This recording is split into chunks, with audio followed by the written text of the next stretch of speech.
श्री सद्गुरु महाराज की जय। महर्षि में ही सत्संग सुधा सागर से गुरु महाराज का प्रवचन। साधना में धैर्य और प्रेम।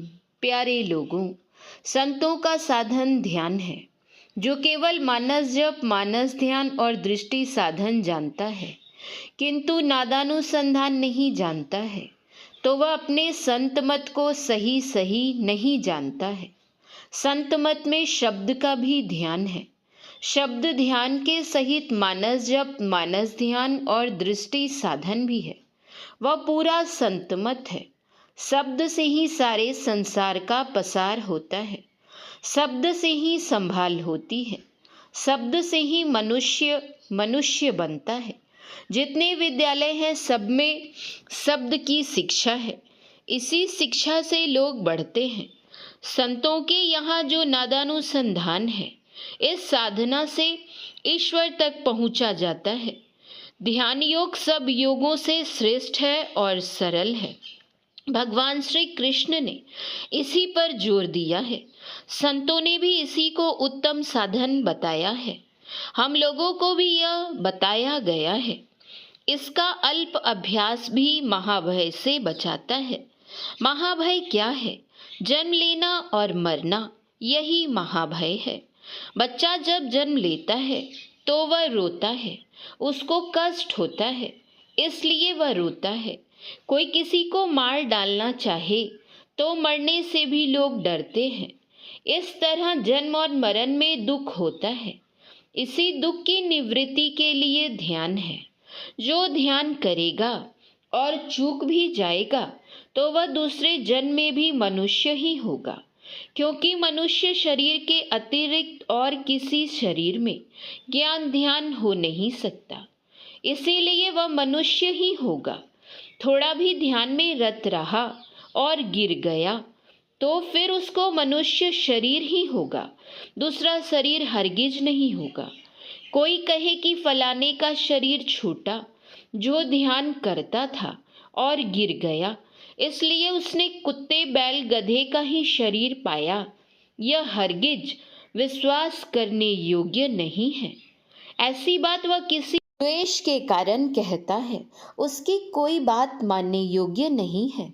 संत कबीर साहब ने कहा, भक्ति बीज बिन से नहीं, जो युग जाए अनंत, ऊंच नीच घर जन्म ले, तऊ संत को संत। नीच कुल में जन्म लेने की बात इसलिए कही गई है कि उससे कुछ चूक हो गई होगी। डॉक्टर अंबेडकर मेहतर थे और जगजीवन राम चमार हैं। फिर भी डॉक्टर अंबेडकर श्रीमान थे और जगजीवन राम भी श्रीमान हैं। उत्तर तरफ में इसी जिले में एक चमार है, जिसके यहाँ कुर्सी चौकी लोगों के बैठने के लिए लगी रहती है। लोग जाते हैं, बैठते हैं और उसके यहाँ से कर्जा ले जाते हैं। आज भी डोमरा सड़क है, जिसको काशी के डोम ने बनवाया था अंग्रेज के समय में। हरिश्चंद्र काशी में डोम के यहाँ ही बिके थे। डोम चमार नीच कार्य के लोग भी श्रीमान होते हैं। सब दिन योग का अभ्यास करो। योग के आरंभ का नाश नहीं होता। हम लोगों को वही योग मिला है जो भगवान श्री कृष्ण ने गीता में बताया है। कई जन्मों में हम लोगों का काम खत्म हो जाएगा। मान लीजिए करोड़ों जन्म लेने पड़ते और अब लाख जन्म ही लेने पड़ेंगे तो कितना कम हो गया। एक लघु कथा है। एक राजा के मन में विरक्ति हो गई। वे एक इमली गाछ के नीचे बैठकर तप करने लगे। एक दूसरा आदमी था जो अपने परिवार से झगड़ा करके घर से निकल भागा और राजा की नकल में एक अरंड पेड़ के नीचे बैठकर तप करने लगा। भगवान की ओर से राजा के लिए उत्तम भोजन और उस अरंड गाछ के नीचे बैठने वाले के लिए मड़ुए की रोटी भेजी जाती थी। संयोग से एक दिन नारद मुनि उसी होकर जा रहे थे। राजा ने नारद जी से पूछा, आप कहाँ जा रहे हैं? नारद जी ने कहा, मैं विष्णु लोक जा रहा हूँ। राजा ने कहा, महाराज, जब आप विष्णु भगवान के यहाँ जा रहे हैं तो भगवान से आप पूछेंगे कि मुझे इस इमली गाछ के नीचे कितने दिनों तक तप करने पर उनके दर्शन होंगे। नारद जी ने कहा, अच्छा ठीक है, मैं पूछ लूँगा। नारद जी जब आगे बढ़े तो अरंड गाछ के नीचे बैठने वाले ने भी उनसे कहा कि महाराज, केवल राजा के लिए ही नहीं, मेरे लिए भी भगवान से पूछेंगे कि मुझे इस अरंड गाछ के नीचे कितने दिनों तक तप करना होगा। नारद जी ने कहा, बहुत अच्छा, तुम्हारे लिए भी मैं भगवान से पूछ लूँगा। नारद जी जब भगवान विष्णु के पास पहुँचे तो भगवान विष्णु से उन्होंने पूछा कि भगवान, एक राजा इमली गाछ के नीचे बैठकर तप कर रहा है और एक दूसरा आदमी अरंड गाछ के नीचे बैठकर तप कर रहा है। दोनों ने पूछा है कि हम लोगों को भगवान के दर्शन के लिए कितने दिनों तक तप करना होगा। भगवान विष्णु ने कहा, इमली के वृक्ष में जितने पत्ते हैं उतने वर्षों तक राजा को तप करने के बाद मेरे दर्शन होंगे।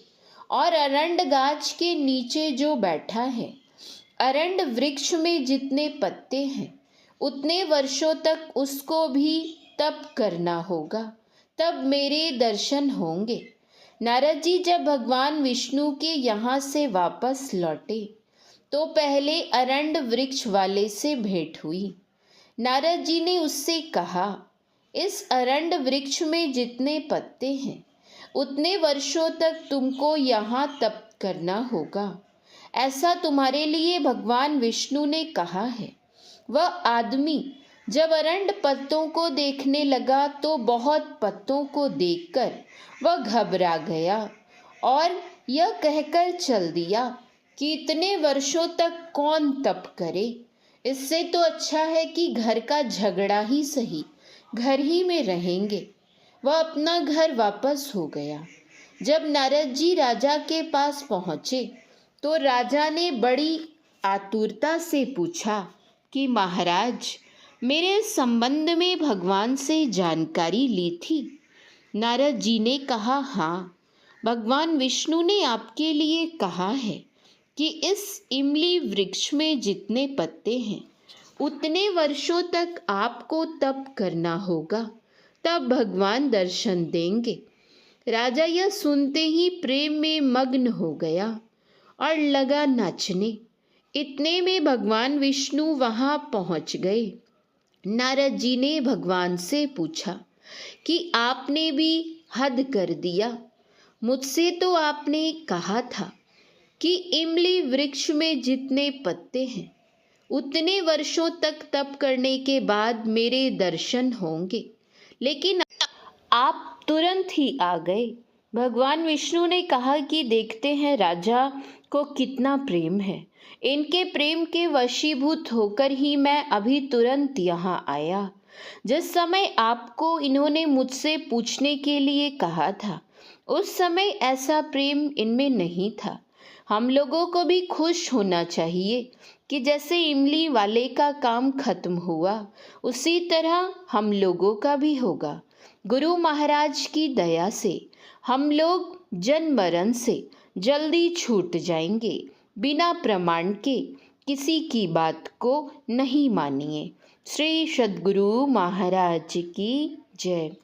यह प्रवचन कटिहार जिला अंतर्गत संत मत सत्संग मंदिर मनिहारी में दिनांक 23/5/1966 ईस्वी के प्रातःकालीन श्रीमती बहिन दाई झूलन दाई, जो आपकी संत सद्गुरु महर्षि में ही परमहंस जी महाराज की सहोदर बहन थीं, की स्मृति के भंडारे के सुअवसर पर आयोजित सत्संग में हुआ था।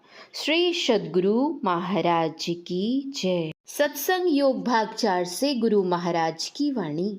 अंतर में आवरणों से छूटते हुए चलना, परम प्रभु सर्वेश्वर से मिलने के लिए चलना है। यह काम परम प्रभु सर्वेश्वर की निज भक्ति है या पूर्ण आत्मज्ञान प्राप्त करने का अव्यर्थ साधन है। इस अंतर के साधन को आंतरिक सत्संग भी कहते हैं। ऊपर कही गई बातों के साथ भक्ति के विषय की अन्य बातों के श्रवण और मनन की अत्यंत आवश्यकता है। अतएव इसके लिए बाहर में सत्संग करना परम आवश्यक है। अंतर साधन की युक्ति और साधन में सहायता सद्गुरु की सेवा करके प्राप्त करनी चाहिए और उनकी बताई हुई युक्ति से नित्य एवं नियमित रूप से अभ्यास करना परम आवश्यक है। जागृत से स्वप्न अवस्था में जाने में अंतर ही अंतर स्वाभाविक चाल होती है और इस चाल के समय मन की चिंताएं छूटती हैं तथा विचित्र चैन सा मालूम होता है। अतएव चिंता को त्यागने से अर्थात मन को एकाग्र करने से व मन को एक बिंदुता प्राप्त होने से अंतर ही अंतर चलना तथा विचित्र चैन का मिलना पूर्ण संभव है कुछ रहनी गहनी की बाता, बैठा रहे चला पुनी जाता। कबीर साहब। बैठे ने रास्ता काटा, चलते ने बाट ना पाई। राधा स्वामी साहब। किसी चीज का किसी ओर से सिमटाव होने पर उसकी गति उस ओर की विपरीत ओर को स्वाभाविक ही हो जाती है। स्थूल मंडल से मन का सिमटाव होकर जब मन एक बिंदुता प्राप्त करेगा तब स्थूल मंडल के विपरीत सूक्ष्म मंडल में उसकी गति अवश्य हो जाएगी। श्री सद्गुरु महाराज की जय। श्री सद्गुरु महाराज की जय। श्री सद्गुरु महाराज की जय।